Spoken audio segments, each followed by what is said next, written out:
And that sort of segues right into like something that I just am going to have to talk about now, which is which materials are packaging components made out of, which ones are the best, which ones should we eliminate, and what are some of the pros and cons during the life cycle?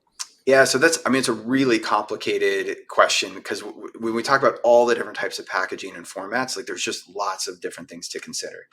So what I'll do is I'll kind of explain the hierarchy that Credo Beauty kind of created in their sustainable packaging guidelines because I think it's a really good place to start. So first off, and coming from a packaging person, this is kind of funny, but if you can reduce or eliminate packaging, that that's good.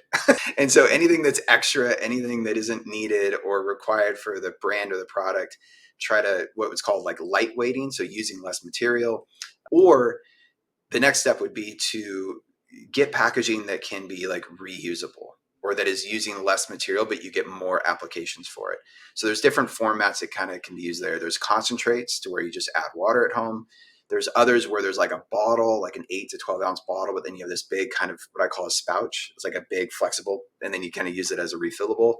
And then there's replacement cartridges and like airless to where you can kind of keep the outer packaging stays with the customer, and then the inner cartridge can get replaced. Fenty and some other brands are using these with good success.